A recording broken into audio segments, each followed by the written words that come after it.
Hello everyone, welcome to daily fact the Hindu analysis. And आज हम discuss करेंगे 31 मार्च 2025 का द हिंदू। जितने भी न्यूज़ मेंशन्ड है द हिंदू में हम उसको प्रॉपर पूरा एनालाइज करेंगे। हमारा टारगेट रहेगा आज का कि द हिंदू को अगर हम पढ़ना चाहते हैं तो किस तरह से जो है वो हम अप्रोच रख सकते हैं। प्लस साथ में हम ये भी एनालाइज करेंगे कि कौन सी न्यूज़ हमें किस तरह से GS1, GS2 और GS3 के लिए हेल्प करती है। अगर आप हमारे साथ नए जुड़े हो तो आप हमारे इनिशिएटिव को सब्सक्राइब कर सकते हैं और साथ में शेयर कर सकते हैं। प्लस चेक कर सकते हैं हमारे initiatives regarding the current affair as well as static GK, जो कि बिल्कुल freely YouTube as well as Telegram पर अवेलेबल है। आप चेक कर सकते हैं और हमारे साथ जुड़ सकते हैं। तो चलिए डिस्कस करते हैं। सबसे पहले जो हमारा टारगेट रहेगा वो रहेगा कि हम इंपॉर्टेंट टॉपिक्स के बारे में डिस्कस कर लेंगे कि कौन कौन से जो टॉपिक्स है वो आज के न्यूज़पेपर में मेंशन्ड है। तो देखो, सबसे पहले एजुकेशन पर जो है वो एक एडिटोरियल है जो कि सोनिया गांधी जी ने लिखा है, ठीक है। उसके बाद म्यांमार अर्थक्वेक और भारत का जो इनिशिएटिव ऑपरेशन ब्रह्मा, ठीक है, हमने जो ह्यूमैनिटेरियन असिस्टेंट प्रोवाइड करी। तो हम इसको एज एन एग्जांपल भी मेंस में लिख सकते हैं कि भारत जो है वो अपने पड़ोसी देशों के साथ हमेशा खड़ा है। देन उसके बाद ईरान और यूएस की जो न्यूक्लियर डील और अभी इन दोनों के बीच में जो कन्फ्लिक्ट चल रहे हैं, इसको लेकर जो है वो एक न्यूज़ है, उसको भी हम प्रॉपर एनालाइज करेंगे। रेलवे चैलेंजेस, ये टॉप न्यूज़ बनी है आज की, क्योंकि उड़ीसा में अगर हम बात करें तो अभी जो है वो एक जो ट्रेन है वो डी ट्रैक हो गई है। तो उसकी वजह से जो है वो काफ़ी जो है वो इंजरीज और कुछ लोग मारे भी गए हैं। तो इसलिए रेलवे जो है वो इस तरह के चैलेंजेस फेस कर रहा है। इवन लाइक कवच जो इनिशिएटिव है, ठीक है, जो कि ट्रेन्स को प्रॉपर पूरा मॉनिटर करता है, उसमें भी काफ़ी जो है वो चैलेंजेस जो है वो देखे जा रहे हैं। तो उसके रिगार्डिंग ये जो है वो टॉपिक रहेगा। देन लैंडस्लाइड्स इन हिमाचल प्रदेश इस टाइम पे मल्टीपल चैलेंजेस फेस कर रहा है। Unemployment, financial crisis, landslides, disaster, ठीक है। अभी अभी जो है वो एक नया शुरू होने वाला है, दैट इज़ अर्बन हीट, या फिर अगर हम बात करें heat waves, even like specially in the mountain areas. तो ये भी हमारे लिए एक चैलेंज जो है वो बनने वाला है। न्यू एजुकेशन पॉलिसी को लेकर जो है वो कुछ इंपॉर्टेंट पॉइंट्स डिस्कस करेंगे। प्लस साथ में तेलंगाना का डेवलपमेंट मॉडल, तेलंगाना की सरकार ने कहा है कि वो एक यूनिक डेवलपमेंट मॉडल लेकर आया जिसमें इकोनॉमिक ग्रोथ के साथ साथ डेमोक्रेटिक सोशलिज्म भी प्रमोट होगा। प्लस मेंस के कुछ एग्जांपल रहेंगे। कुछ न्यूज़ ऐसी होती है न्यूज़पेपर में जिसको हम as an example mains answer writing में लिंक कर सकते हैं, तो वो भी हम प्रॉपर आइडेंटिफाई करेंगे और उनको नोट डाउन करेंगे। प्लस साथ में साउथ एशिया में जो क्राइसिस चल रहे हैं अभी, ये मैं आपको यहीं पर बता देता हूँ। साउथ एशिया में क्राइसिस लाइक देखो, म्यांमार में पॉलिटिकल इंस्टेबिलिटी है और वहाँ पर जब अर्थक्वेक आ गया तो मैनेजमेंट, डिजास्टर मैनेजमेंट एक सबसे इंपॉर्टेंट एस्पेक्ट हो जाता है। सिमिलर लाइक श्रीलंका की अगर हम बात करें तो वहाँ पर भी पॉलिटिकल इंस्टेबिलिटी थी, लेकिन वहाँ पर ऐसी कोई डिजास्टर नहीं देखी गई है, लेकिन म्यांमार में देखी गई है, तो एक कंसर्न रहता है। तो इस तरह से जो साउथ एशिया में जो क्राइसिस चल रहे हैं, लाइक पाकिस्तान में जो है वो भी अगर हम बात करें टेररिज्म इंक्रीज हो रहा है, अफगानिस्तान में तालिबान का रिटर्न, या फिर नेपाल में अगर हम बात करें तो वहाँ पे भी प्रोटेस्ट अभी शुरू हो चुके हैं कि जो मोनार्क सिस्टम है उसको रिस्टोर किया जाए। म्यांमार, बांग्लादेश में हमने देखा कि वहाँ की जो गवर्नमेंट थी, जो शेख हसीना जी की जो सरकार थी, वो जो है वो प्रोटेस्ट के वजह से जो है वो डिज़ोल्व हो गई। देन वहाँ पर इंटरिम गवर्नमेंट बनी है। तो भारत के आसपास में अगर हम बात करते हैं तो कहीं पर भी जो है वो सही से अभी जो है वो गवर्नमेंट नहीं चल रही है। पॉलिटिकल इंस्टेबिलिटी या फाइनेंशियल क्राइसिस या इकोनॉमिक क्राइसिस या फिर सोशल क्राइसिस, प्रोटेस्ट वगैरह देके ही जा रहे हैं, और इसका इम्पैक्ट भारत के ऊपर भी पड़ता है। और सबसे बड़ा और सबसे कॉमन इफेक्ट पड़ता है, दैट इज़ रेफ्यूजीज़, कि जो रेफ्यूज़ीज़ भारत में आ रहे हैं, ठीक है, ये सबसे बड़ा इम्पैक्ट है। फिर ये हमारे वोटर बैंक, ठीक है, कल्चर, हमारा जो ट्रेडिशंस हो गए, एम्प्लॉयमेंट हो गई, ये सभी को इफेक्ट करते हैं। तो ये हमारे लिए सबसे बड़ा चैलेंज बना हुआ है अभी इस टाइम पे। तो डिस्कस करते हैं। देखो, हमारा जो टारगेट रहेगा, हम प्रॉपर द हिंदू को ही एनालाइज करने वाले हैं यहाँ पे, ठीक है। तो आपको ये भी हेल्प रहेगी कि द हिंदू को किस तरह से पढ़ा जा सकता है, और ये इंटरनेशनल एडिशन है। इंटरनेशनल जो एडिशन है उसका एक प्रॉफिट रहता है, इसमें आपको एड्स वगैरह देखने को नहीं मिलेगी, जो न्यूज़ होगी टू द पॉइंट्स होगी। तो देखो, सबसे पहले अगर हम बात करते हैं ना, तो इंटरनेशनल न्यूज़ के साथ शुरू करते हैं कि ये जो इसराइल, सॉरी, आपका ईरान और जो यूएस है, इन दोनों के बीच में अभी अगर हम बात करें तो रिसेंटली देखो, हाउथीज़ के ऊपर जो है वो अटैक किया था। यमन में जो हाउथीज़ है, यूएसए ने, ठीक है, एयर स्ट्राइक करी है वहाँ पर, और हाउथीज़ को बैक ऑन करता है ईरान। तो ईरान के ऊपर ना प्रेशर बनाया जा रहा है ताकि वो न्यूक्लियर डील को साइन करे, न्यूक्लियर डील को साइन करे ईरान, ठीक है। इसलिए जो है प्रेशर बनाया जा रहा है यूएस के थ्रू उसके ऊपर, ये इंपॉर्टेंट रहेगा यहाँ पर। और यहाँ पर ट्रंप ने यही कहा है कि बॉम्बिंग और सेकेंडरी टैरिफ जो है वो लगाया जा सकता है अगर तेहरान जो है वो एक एग्रीमेंट के लिए नहीं आती है, न्यूक्लियर प्रोग्राम के लिए। मतलब जो वाशिंगटन के साथ जब तक वो न्यूक्लियर प्रोग्राम साइन नहीं करेंगे, न्यूक्लियर डील, तब तक उनके लिए खतरा बना रहेगा, चाहे वो कोई भी अटैक हो सकता है, ठीक है, या फिर टेरिफ वॉर भी हो सकती है। और टेरिफ वॉर आजकल बहुत ज़्यादा फेमस चल रहा है, तो पॉसिबिलिटी है कि यहाँ पर ट्रेड वॉर जो है वो देखी जाएगी, और ट्रेड वॉर अभी शुरू हो भी चुकी है। इवन लाइक जिस तरह से यूएस जो है वो टैरिफ लगा रहा है कैनेडियन प्रोडक्ट्स पर, चाइनीज़ प्रोडक्ट्स पर, तो या मैक्सिको से जो प्रोडक्ट्स यूएस में एंटर हो रहे हैं। इवन भारत के पॉइंट ऑफ व्यू से अगर हम बात करें तो रेसिप्रोकल टैरिफ जो है वो भारत के ऊपर भी लगाया जाएगा। जितना भारत लगाएगा, यूएस ने कहा है कि जितना भारत टैक्स लगाएगा उतना ही यूएस जाओ, उतना ही सेम टैक्स जाओ भारत के प्रोडक्ट्स पर लगने वाला है। देन उसके बाद 1 dead 3 injured as train derail in Orissa, तो ये इंफ्रास्ट्रक्चर के रिगार्डिंग न्यूज़ है। तो इससे क्या है कि रेलवे की अगर हम बात करें तो भारत में one of the largest railway network है वर्ल्ड लेवल पर अगर हम बात करते हैं। तो इसमें फिर हमारे पास कुछ ऐसे चैलेंजेस रेज हो रहे हैं, तो हमें इन्हें एड्रेस करना ज़रूरी है। यहाँ पर जो रेलवे की तरफ से जो इनिशिएटिव आता है दैट इज़ कवच। तो कवच इनिशिएटिव है तो है, लेकिन वो प्रॉपर अगर हम बात करें उसकी इम्प्लीमेंटेशन और उसमें कुछ चैलेंजेस देखे जा रहे हैं। देन उसके बाद म्यांमार में 7.7 मैग्नीट्यूड का अर्थक्यूब, ये अर्थक्यूब जो है वो शैलो अर्थक्यूब है। शैलो अर्थक्यूब वो अर्थक्यूब होते हैं जिनका जो सेंटर होता है ना मेन, जहाँ से जो है वो वेव्स जनरेट होती है, वो close to the earth crust होता है या सरफेस होता है। एक अर्थक्यूब होता है जो कोर में आते हैं, कोर में आए अर्थक्यूब का इम्पैक्ट इतना ज़्यादा नहीं रहता, ठीक है, लेकिन जो शैलो में, जो शैलो रीजन में अर्थक्यूब आता है, ठीक है, उसका इम्पैक्ट अर्थ के ऊपर ज़्यादा देखा जाता है। तो यहाँ पर 7.7 मैग्नीट्यूड का अर्थक्यूब देखा गया, और अराउंड एक्सपेक्टेड है कि 1600 लोग जो है यहाँ पर मारे गए हैं, 1600 लोग यहाँ पर मारे गए हैं, ठीक है, और उनकी डेथ हुई है, सबसे बड़ा कंसर्न रहता है। प्लस साथ में एक पॉइंट और आपको ये समझना है यहाँ पर कि जब इस तरह से लोगों की डेथ हो रही है और वहाँ पर पॉलिटिकल इंस्टेबिलिटी है, ठीक है, लोग जो है वो डिज़ास्टर की वजह से मर रहे हैं, ठीक है, और वहाँ पर पॉलिटिकल इंस्टेबिलिटी है, तो इस टाइम पे भारत ने जो है वो एक ऑपरेशन यहाँ पर शुरू किया, ऑपरेशन ब्रह्मा, ठीक है, जिसमें हम ह्यूमैनिटेरियन असिस्टेंट प्रोवाइड कर रहे हैं, हमने मेडिकल फैसिलिटीज़ वहाँ पे प्रोवाइड करी। और अभी रिसेंटली यहाँ पर अगर बात की जाती है तो जो हमारी इंडियन आर्मी है, हमारी इंडियन आर्मी इतनी स्पेशल है हमारे लिए, और इवन वर्ल्ड लेवल पर भी अगर हम बात करते हैं तो एड प्रोवाइड करने के लिए इंडियन आर्मी, इंडियन नेवी और इंडियन एयरफोर्स का कोई जवाब नहीं है। इंडियन आर्मी ने वहाँ पर एक मेडिकल हॉस्पिटल बना दिया छोटा सा 60 बेड्स का, ताकि जो है वो प्रॉपर जो है वो फैसिलिटीज़ जो है वो प्रोवाइड की जाए, जो इंजर्ड लोग हैं उनका ट्रीटमेंट किया जा सके। तो इसलिए हम कह सकते हैं कि हमारी इंडियन आर्मी कुछ भी कर सकती है। देन उसके बाद नेक्स्ट है जो ये हमास और हाउथीज़ है। इसराइल ने भी ये कहा है कि जो पैलेस्टीन और इसराइल के बीच में जो कन्फ्लिक्ट चल रहा है ओवर द वेस्ट बैंक, तो यहाँ पर जो है वो एक तो सबसे पहला याद रखना कि उन्होंने यहाँ पर एक रोड नेशनल हाईवे बनाने का ऑर्डर भी पास कर दिया वेस्ट बैंक में, ठीक है, जो टेरिटरी उन्होंने एक्वायर्ड करी है उसके ऊपर ये जो है वो एक नेशनल हाईवे भी बना रहे हैं। प्लस साथ में इन्होंने कहा है हमास को कि हमास अगर शांत सभी कुछ जो है वो आराम से पीसफुली सॉल्व हो जाएगा, आप अपने आर्म्स को सरेंडर कर दो, ऐसा कहा गया। और याद रखना हमास और हाउथीज जो है वो, अगर हम बात करें जो वेस्टर्न नेशंस है, उन्होंने जो है उसको डिक्लेयर किया है टेररिस्ट ऑर्गेनाइजेशंस, और हम हाउथीज की अगर हम बात करें तो it is backed by the Iran, ठीक है, और ये यमन में एक्टिव है। देन उसके बाद देखो इंडिया ने रिलीफ जो है वो फर्स्ट ये क्लियर मैं आपको बता चुका हूँ, मेंडले में जो है वो रिलीफ पैकेज वहाँ पे प्रोवाइड कर दिया है। देन उसके बाद देखो यहाँ पर आता है 50 Maoists surrender in the Bijapur, Chhattisgarh में अगर हम बात करें तो यहाँ पर जो है वो 50 के करीब मॉइस ने जो है वो सरेंडर किया है। जो हमारा ऑपरेशन है कि हमें जो नक्सलिज्म है उसको ख़त्म करना है, तो उसके रिगार्डिंग फिर जो है वो एक हमारी अचीवमेंट जो है वो मिल रही है। प्लस ऑपरेशंस भी जो है वो हमारी जो डिफेंस फोर्सेज है वो रेगुलर जो है वो यहाँ पर कर रही है, स्पेशली अगर हम बात करें सीआरपीएफ की या आसाम राइफल्स, तो वो डायरेक्ट जो इंसर्जेंट एक्टिविटीज़ को एलिमिनेट करने का जो है वो ऑपरेशंस वगैरह बहुत अच्छे से कर रहे हैं। तो हमारे लिए इंटरनल सिक्योरिटी के पॉइंट ऑफ व्यू से अगर हम बात करें तो टॉपिक काफ़ी इंपॉर्टेंट रहेगा, और हम एज एन अचीवमेंट में इसको लिख सकते हैं कि मॉइस्ट अब सरेंडर कर रहे हैं, तो ये हमारी एक अचीवमेंट है। अगर मॉइस्ट सरेंडर करेंगे तो पीसफुली जो है वो इशूज़ को सॉल्व किया जा सकता है।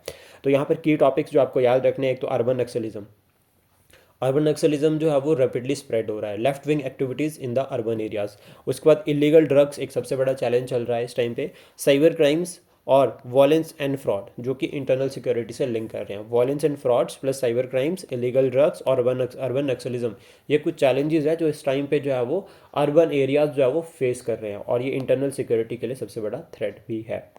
देन उसके बाद अगर हम बात करें ये पॉलिटिकल रहेगा, तो पॉलिटिकल न्यूज़ को हम अवॉइड कर सकते हैं। हमारा टारगेट रहेगा कि हमें सिर्फ मेंस पॉइंट ऑफ व्यू से, प्रीलिम्स पॉइंट ऑफ व्यू से वो करंट पढ़ना है जो हमें हेल्प करेगा।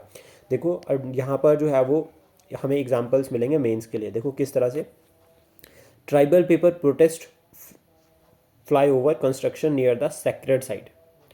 एक सेक्रेड साइट कहाँ पर है ये, अगर हम बात करें तो रांची में जो है वो ये रांची की जो है वो ये न्यूज़ है, और यहाँ पर जो ट्राइबल पीपल्स हैं उन्होंने प्रोटेस्ट किया है फ्लाईओवर कंस्ट्रक्शन के लिए कि वो नहीं होनी चाहिए। उसका कारण क्या है कि यहाँ पर एक सेक्रेड साइट है। अब यहाँ पर इससे हमें क्या क्लियर हो रहा है कि एक तो ट्राइबल लोग प्रोटेस्ट कर रहे हैं, मतलब उनके कुछ राइट्स इफेक्ट हो रहे हैं, ठीक है। तो कंस्ट्रक्शन, ठीक है, डेवलपमेंट की अगर हम बात करते हैं तो उससे जो है वो ट्राइबल्स लोग या जो वर्जन जो आपकी वल्नरेबल कम्युनिटीज़ होती है, ठीक है, मोस्ट जो मार्जिनलाइज्ड ग्रुप्स होते हैं वो इफ़ेक्ट होते हैं।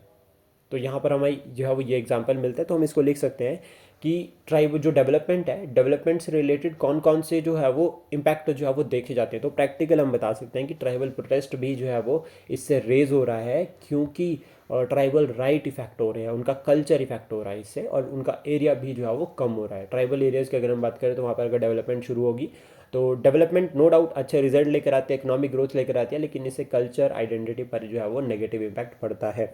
देन उसके बाद सूरत के जो डायमंड वर्कर्स हैं उन्होंने प्रोटेस्ट जो है वो शुरू कर दिया है, डिमांड कर रहे हैं पे हाइक। तो इंडस्ट्रीज़ को लेकर चैलेंज है, तो ये आप एज एन एग्जांपल लिख सकते हैं। रिसेंट की इंडस्ट्रीज़ में जो चैलेंजेस फेस कर रहे हैं तो उसमें आप एज एन एग्जांपल ये स्ट्राइक दोनों जो है वो प्रोटेस्ट जो है वो लिख सकते हैं। और प्रोटेस्ट का मतलब होता है डेमोक्रेसी अलाइव। डेमोक्रेसी का जो स्पिरिट है उसमें प्रोटेस्ट का रोल बहुत इंपॉर्टेंट होता है, लेकिन प्रोटेस्ट जो है वो नॉन वायलेंस बेस्ड होने चाहिए, गांधीयन प्रिंसिपल्स, गांधीयन आइडियोलॉजी पर बेस्ड होने चाहिए। देन उसके बाद नेक्स्ट है non veg food ban in Madhya Pradesh. अब याद रखना मध्य प्रदेश के टाउन में बैन हो रहे हैं फॉर नवरात्रि, और ये टाउन के नाम अगर हम बात करें तो मैहर टाउन, जहाँ पर अगर हम बात करें तो जो हमारी माँ शारदा है इनका जो है वो बर्थ प्लेस है, वन ऑफ द शक्तिपीठ, ठीक है, ठीक है, ये जो है वो माँ शारदा से लिंक करता है। तो यहाँ पे जो है वो नॉन वेज जो है वो बैन कर दिया गया है नवरात्रि के टाइम पे। देन उसके बाद नेक्स्ट जो न्यूज़ है that is related to the Himachal Pradesh, और हिमाचल प्रदेश के कुल्लू डिस्ट्रिक्ट में मणिकर्ण की अगर हम बात करें तो वहाँ पर जो है वो 6 लोगों की जान चली गई है, और 6 लोग इंजर्ड भी यहाँ पर हुए हैं। और हमें क्या ध्यान में रखना है, देखो लैंडस्लाइड वहाँ पर हुआ मणिकर्ण वाले रीजन में, लेकिन हमारे लिए जो इंपॉर्टेंट है कि हिमाचल प्रदेश कौन कौन से चैलेंजेस अभी फेस कर रहा है। तो देखो सबसे पहले अगर हम बात करें तो ड्रग्स, पहले उड़ता पंजाब था, अब उड़ता और लेटता हिमाचल हो गया है। देन क्योंकि यहाँ पर अगर आप देखोगे हर रोज़ अगर हम हिमाचल प्रदेश की किसी भी अर्बन सिटी या छोटे से एरिया में जाते हैं तो एक ना एक जो है वो व्यक्ति, एक ना एक पर्सन जो है वो हमें रोड साइड जो है वो नशे में बिल्कुल मगन हुआ मिल ही जाता है। तो ये एक सबसे बड़ा चैलेंज अभी हमारे टाइम पे बना हुआ है। इंफ्रास्ट्रक्चर रिलेटेड चैलेंजेस हम फेस कर रहे हैं, ठीक है, स्पेशली अगर हम बात करें कि जो नेशनल हाईवे कंस्ट्रक्शन हो रही है, या अगर हम देखते हैं कि बहुत सारी विलेजेस ऐसी है जहाँ पर रोड्स तो पहुँच गए लेकिन उनके मेंटेनेंस नहीं है। देखो रोड्स ग्राम सड़क योजना के अंदर पहुँच गए हैं, मैक्सिमम विलेजेस तक पहुँच चुके हैं, लेकिन मेंटेनेंस अब एक सबसे बड़ा चैलेंज बना हुआ है। आधे से ज़्यादा रोड जो है वो बंद पड़े हैं, तो ये एक चैलेंज है। कॉमनल क्लैशेस जो है वो अभी लास्टली देखे गए थे बिटवीन द, अगर हम बात करें हिमाचलीज एंड पंजाबीज़, या तो उसको लेकर लाइक लेफ्ट विंग एक्टिविटीज़ काफ़ी देखी जा रही है, तो ये भी एक चैलेंज रहता है। डिज़ास्टर, अगर हम बात करें डिज़ास्टर इस टाइम पे मैन मेड और नेचुरल दोनों ही हिमाचल प्रदेश को इफेक्ट कर रहा है। हिमाचल प्रदेश में बिल्डिंग्स ऑफ सीजन में भी गिर रही है, जब बारिश नहीं हो रही है तब भी बिल्डिंग्स गिर रही है, प्लस साथ में अगर हम बात करें जब जब बारिश होती है तो फ्लड्स वगैरह, लैंडस्लाइड्स, ठीक है, क्लाउड बर्स्ट आते हैं, और जब अगर हम बात करें हैवी स्नोफॉल हो रहा है तो यहाँ पर एवलेंचेस जो है वो देखे जा रहे हैं। तो इसका इम्पैक्ट जो है वो हिमाचल प्रदेश की इकॉनमी, हिमाचल प्रदेश की सोसाइटी, हिमाचल प्रदेश के कल्चर और हिमाचल प्रदेश के लोगों के ऊपर पड़ रहा है। डिस्प्लेसमेंट देखी जा रही है इससे, और बहुत सारे लोगों की जान भी जा रही है। देन उसके बाद साइबर फ्रॉड्स की अगर हम बात करें, हिमाचल प्रदेश में अगर हम बात करें तो सीधे साधे लोग होते हैं, और साइबर फ्रॉड्स में अगर हम बात करें तो लीडिंग नंबर पे चल रहे हैं इस टाइम पे हिमाचल प्रदेश में। बहुत सारे लोगों को जो है वो साइबर फ्रॉड्स के अंदर जो है वो विक्टिम बनाया जा रहा है। उसके बाद फाइनेंशियल क्राइसिस सबसे बड़ा चैलेंज है, हमारी सरकार के पास पैसा नहीं है, ठीक है, मिसमैनेजमेंट के रिगार्डिंग भी कंसर्न यहाँ पर रेज हो रहे हैं। इवन अनएम्प्लॉयमेंट भी एक सबसे बड़ा चैलेंज बना हुआ है। फाइनेंशियल क्राइसिस की अगर हम बात करें तो प्रॉपर ग्रांट्स और हमें खर्चा पूरा करने के लिए उतना पैसा नहीं हो रहा है, ये हमारे लिए सबसे बड़ा चैलेंज बना हुआ है। और पूरे स्टेट में जो है वो इस टाइम ये जो वो न्यूज़ स्प्रेड हो चुका है कि हमारे पास सबसे बड़ा चैलेंज फाइनेंशियल क्राइसिस है इस टाइम पे।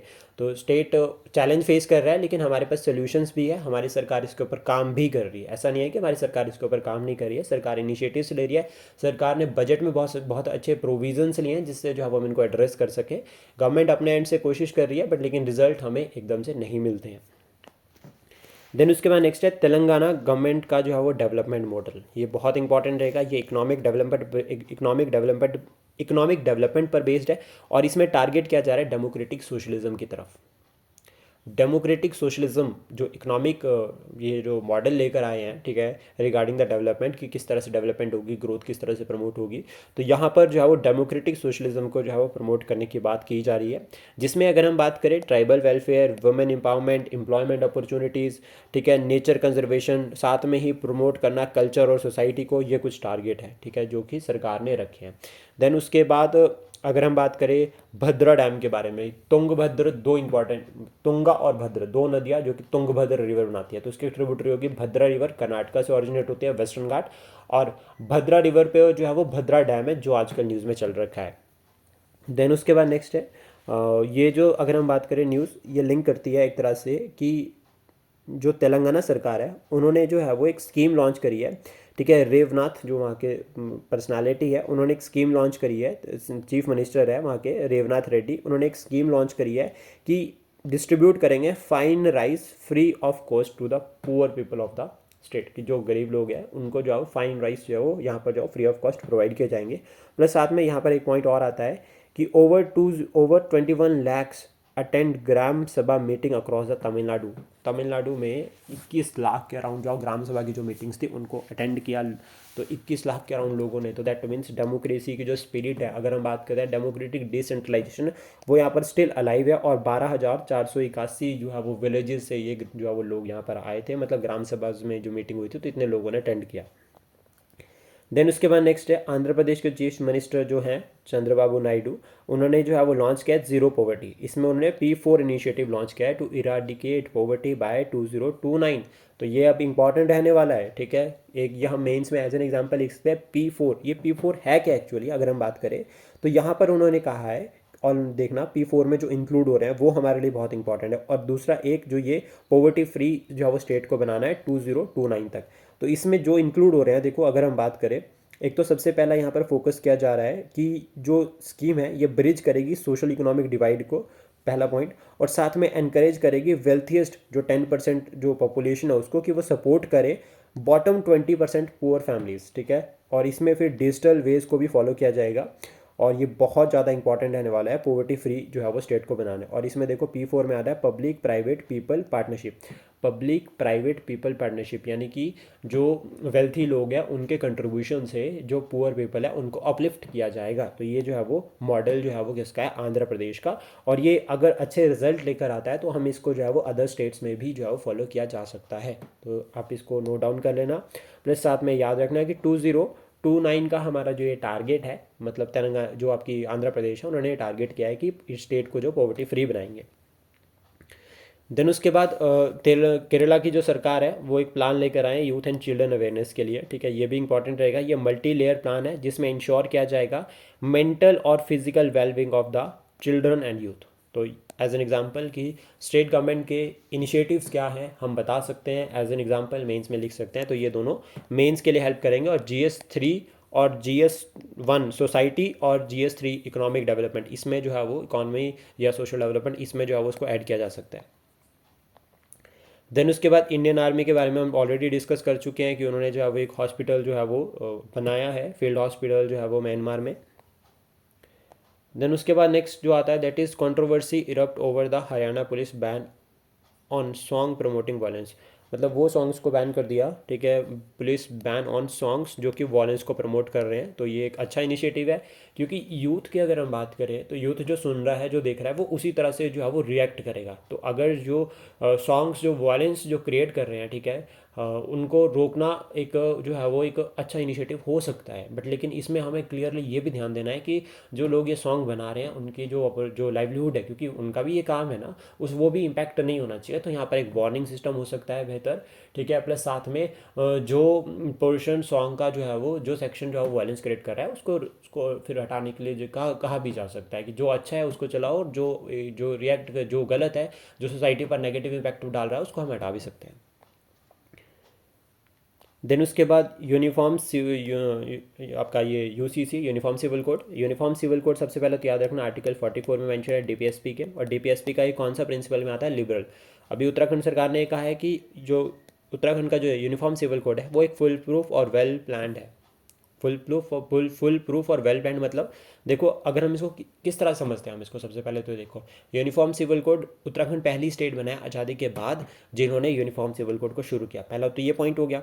उसके बाद दूसरा पॉइंट क्या हो गया कि यूनिफॉर्म सिविल कोड का मतलब क्या हुआ। आर्टिकल 44 में मेंशन है डीपीएसपी के, यूनिफॉर्म सिविल कोड का मतलब हो गया कि जैसे रिलीजियस कानून है ना सबके अलग अलग, तो उनके ऊपर अब एक कानून होगा सबके लिए, ताकि ह्यूमन राइट्स को प्रमोट किया जाए, ताकि सभी के राइट्स को प्रोटेक्ट किया जाए इक्वली।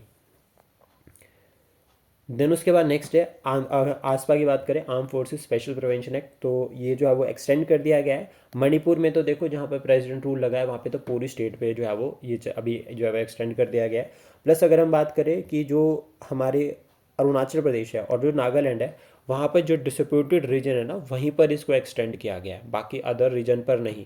तो स्टेटमेंट इस तरह से एग्जाम में बन सकती है कि पूरे नॉर्थ ईस्ट रीजन में जो है वो इस टाइम पे जो है वो आसपास जो है वो लगा हुआ है। याद रखना, नहीं सिर्फ डिस्प्यूटेड रीजन और एंटायर मणिपुर।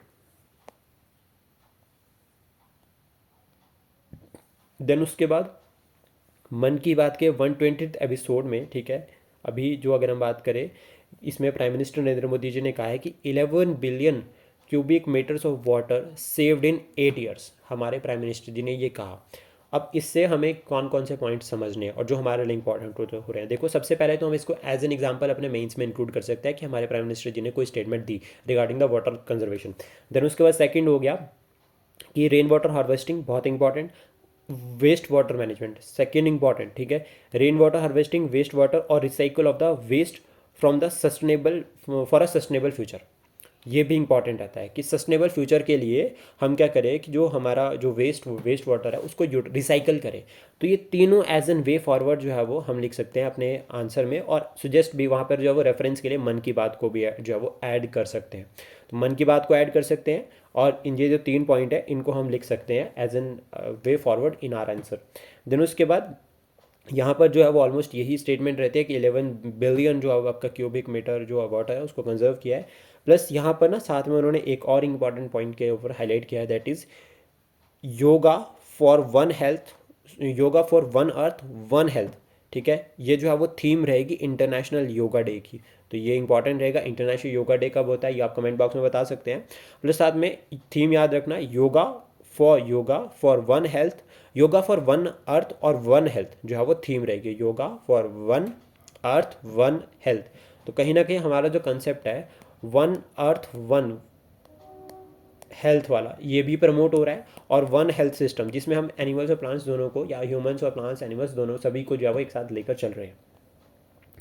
देन उसके बाद रेसिप्रोकल टैरिफ आता है यूएस का, जो ये अभी रिसेंट जो है वो उनके अनाउंसमेंट है। रेसिप्रोकल टैरिफ जो है वो अप्रैल 2 से जो है वो शुरू हो जाएगा, तो उसके बाद ये अगेन न्यूज़ में आएगा, तो इसको पूरा जो है वो इन डिटेल जो है वो डिस्कस करेंगे। देन उसके बाद जो की टर्म्स, लाइक जिस तरह से अभी डोनाल्ड ट्रंप जो है वो इलेक्ट हुए सेकंड टाइम के लिए यूएस के प्रेसिडेंट, तो उसके बाद जो की टर्म्स न्यूज़ में चल रही है दैट इज़ ट्रेड वॉर। सबसे इंपॉर्टेंट, वर्ल्ड ट्रेड ऑर्गेनाइजेशन जो कि 1955 में बनी गई थी, इन्होंने रिप्लेस 1995 में, सॉरी नॉट 1995 में जो है वो बनी थी, और रिप्लेस किया था गाट को, general agreement on trade and tariff. Trade war की अगर हम बात करें तो ट्रेड वॉर का मतलब क्या होगा, जैसे कि इंपोर्ट एक्सपोर्ट के टाइम पे, ग्लोबलाइजेशन का टाइम है, तो इस टाइम पे क्या होता है कि हम कुछ कंट्री को एक्सपोर्ट करते हैं और कुछ से जो है इंपोर्ट करते हैं। तो अब क्या हो रहा है कि जब हम एक्सपोर्ट करें तो वो कंट्री टैरिफ लगा रही है उतना जितना हमने लगाया। मान लीजिए हमने इंक्रीज़ कर दिया टैरिफ तो उन्होंने भी इंक्रीज़ कर दिया, हमने कम किया उन्होंने कम कर दिया, या हमने किसी प्रोडक्ट पे इंक्रीज़ कर दिया उन्होंने नहीं किया। तो ये जो इस तरह के जो कंसर्न रहते हैं related to the tariff and taxes, इनको ट्रेड वॉर कहा जाता है। प्लस यूएस की जो टैरिफ पॉलिसी है उसका इम्पैक्ट वर्ल्ड के ऊपर क्या पड़ने वाला है और भारत के ऊपर क्या उसका इम्पैक्ट पड़ने वाला है, ये बहुत ज़्यादा इंपॉर्टेंट रहने वाला है, और इसको हम एडिटोरियल में प्रॉपर डिस्कस करेंगे। देन उसके बाद साइंस से रिलेटेड अगर हम बात करें तो पार्कर सोलर प्रोब, ये नासा का जो है वो मिशन है जो कि सन को टच करने की कोशिश कर रहा है। Why the Parker solar probe is trying to touch the sun.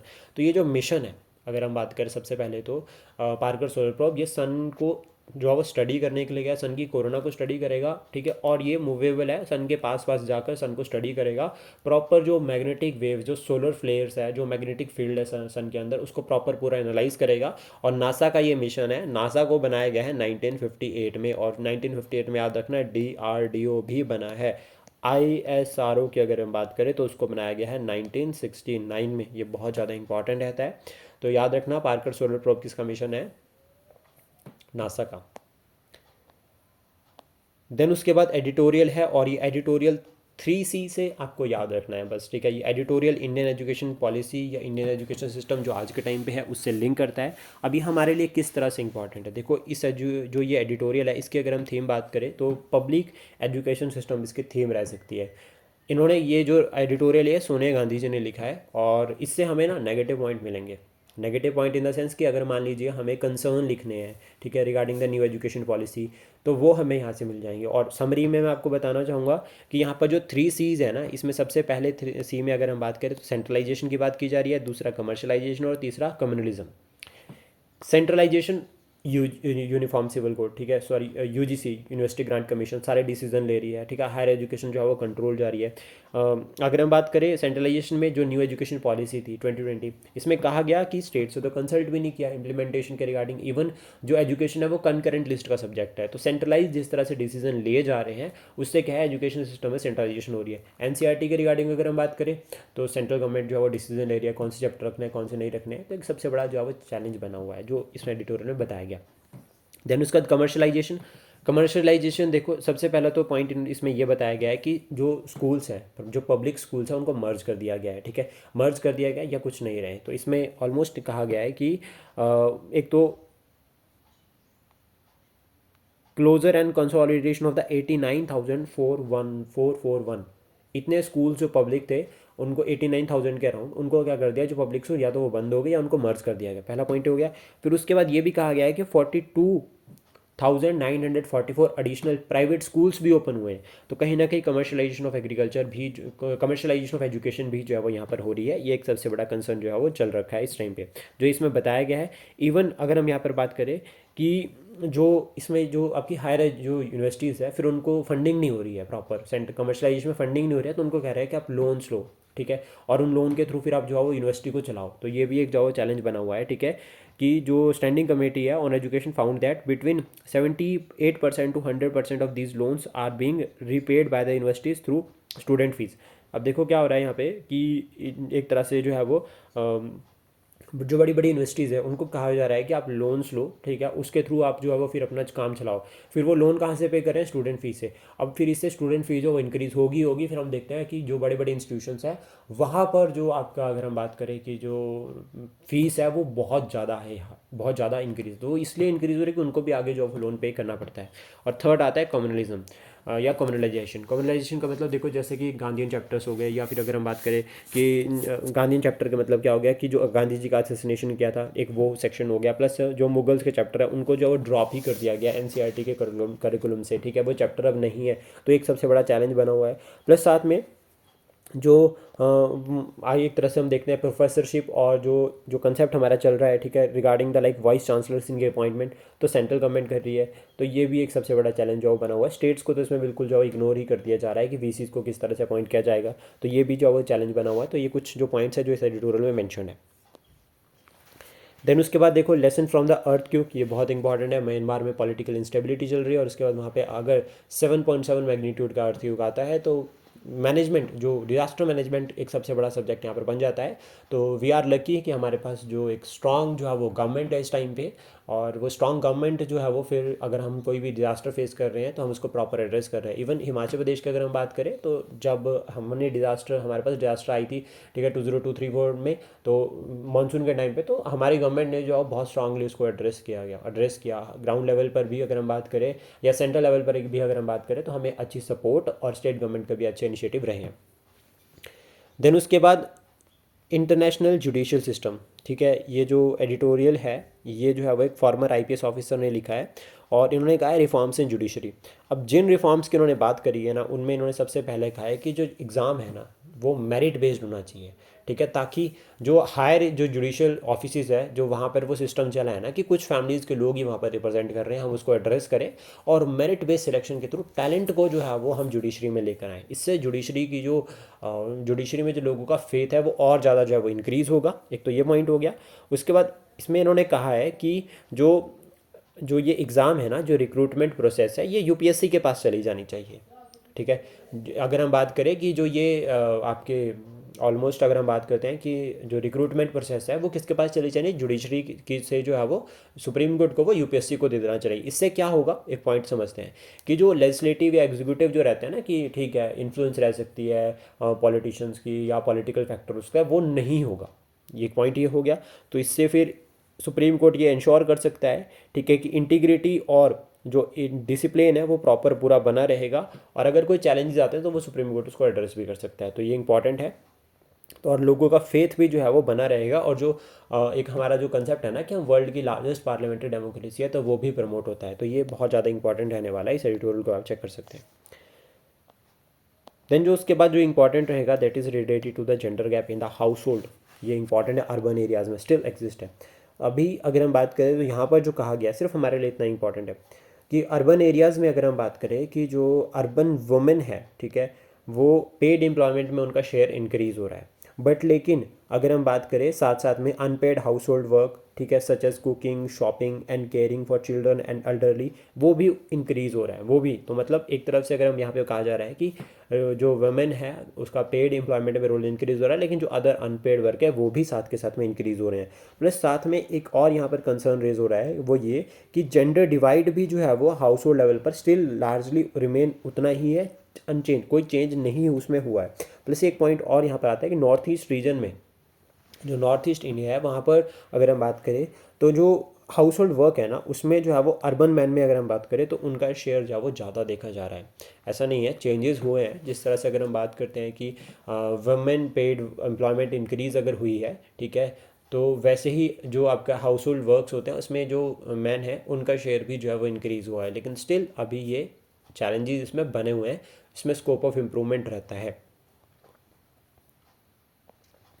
Then उसके बाद स्पेस एक्स का मार्स मिशन एक्सपेक्टेड है। जो एलन मस्क है जो कि ऑनर है स्पेस एक्स के सीईओ है, उन्होंने कहा है कि जो अनक्रू मार्स मिशन लैंडिंग है वो इस साल के एंड तक या फिर नेक्स्ट ईयर के शुरू में हो सकती है। Expected to end of the next year, sorry, next year के जो एंड है उस तक में हो सकती है कि हम जो है वो अनक्रू मार्स के लिए मिशन लेकर जाएंगे। और ऐसा अगर पॉसिबल हो जाता है तो हम जो है वो ह्यूमन लैंडिंग जो है वो 2029 या 31 तक जो है वो देख सकते हैं। तो ऐसा उन्होंने कहा है।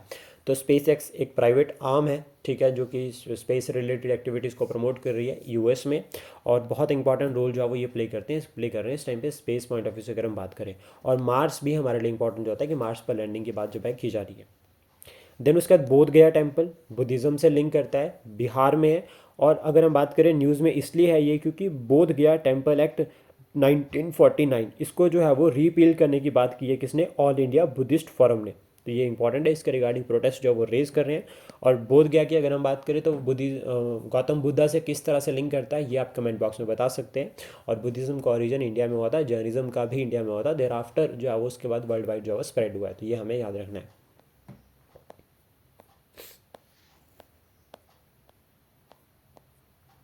देन उसके बाद हम क्वेश्चन डिस्कस करेंगे, मतलब जो टॉपिक डिस्कस करेंगे that is related to the nuclear deal. ये इंटरनेशनल पॉइंट ऑफ व्यू से हमारे लिए इंपॉर्टेंट रहेगा, और ये हम शुरू में भी डिस्कस कर चुके हैं सबसे पहले, जिसमें जो है वो ट्रंप ने जो है वो डोनाल्ड ट्रंप जो यूएस के प्रेसिडेंट है उन्होंने थ्रेटन किया है इनको कि या तो वो चुपचाप न्यूक्लियर डील साइन कर ले या फिर वो तैयार हो जाए बॉम्बिंग के लिए, ठीक है। अब वो एयर स्ट्राइक या कुछ भी हो सकता है, तो वो उनको जो है वो वार्निंग यहाँ पर दी गई है।